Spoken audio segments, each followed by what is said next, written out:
Mahigit 200 barangay. Posibleng maapektuhan ang mga programang pangkalusugan ng mga Hospital para makapagpagamot ng libre. Do you ever wonder why healthcare feels like a puzzle rigged against the average citizen? Why is insurance a battlefield? Why is the cost of life-saving medicine exorbitant? The chaos and the cause are symptoms. As citizens, we must be aware of the roots of these obstacles. To understand why your local clinic is failing, you must first grasp the global forces at work. Before we analyze the breakdowns, let's establish the foundation. Global public health, or global health, is a massive multidisciplinary field. It focuses on improving health and achieving equity for people worldwide.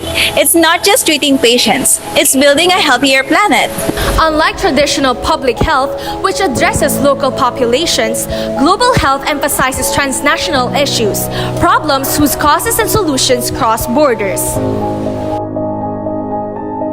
Think of antimicrobial resistance, climate change, and the threat of emerging pandemics.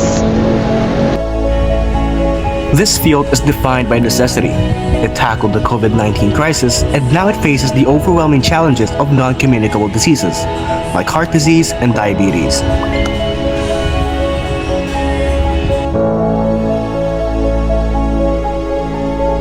There is more to global healthcare than just vaccines and insurance policies.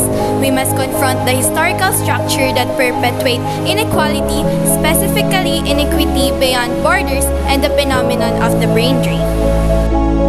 History shows that colonial structures continue to taint modern global health.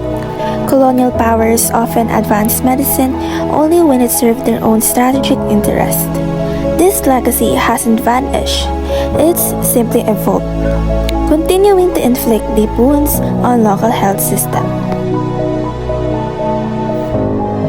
Look at Puerto Rico, a stark example of a public health crisis rooted in U.S. colonialism, unequal federal health policies, systematic underfunding, and the migration of doctors and nurses to the mainland.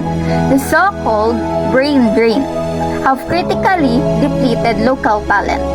Disasters only exacerbate these outcomes. Puerto Rico's case is a painful demonstration of why decolonization is key to achieving health equity.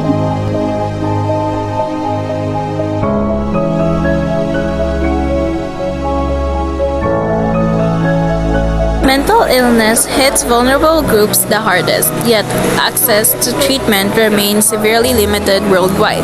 Crises like COVID-19 and climate change don't just cause anxiety, they worsen underlying mental disorders.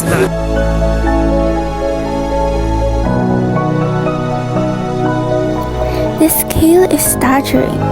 Depression is the leading cause of disability worldwide. According to the WHO, over 300 million people are living with depression. A profound lack of support, coupled with the deeply corrosive power of stigma, prevents millions from accessing the treatment they need to live productive lives.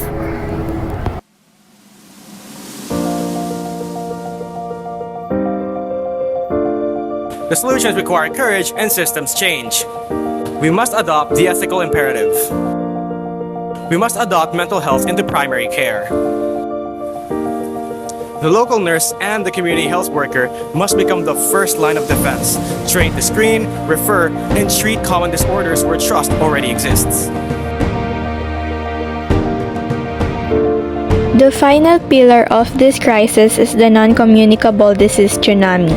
While these chronic conditions like diabetes, cancer, and heart problems aren't contagious, their prevalence is an epidemic.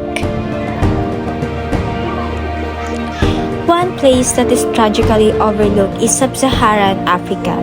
While progress has been against infectious diseases, NCDs remain a major threat. The region is fighting a devastating double burden, and it requires a radical response. Governments must adopt broad, multi-sectoral strategies that extend far beyond healthcare, involving education, transport, energy, and agriculture to reduce risk like pollution and for diet. Crucially, given those resource constraints, we must leverage what works, integrating NCD care into existing robust programs, such as those for HIV or AIDS, has been proven effective in strengthening the entire health system.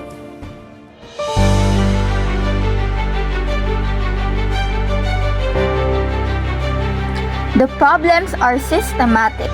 The soaring mortality, the collapsed economies, they are symptoms of discrimination and policy failure. Our final question is not can we solve this, but do we have the collective will?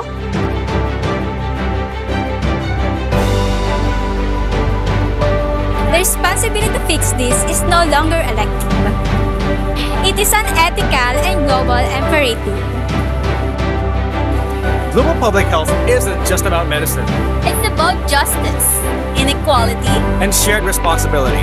The clock is ticking.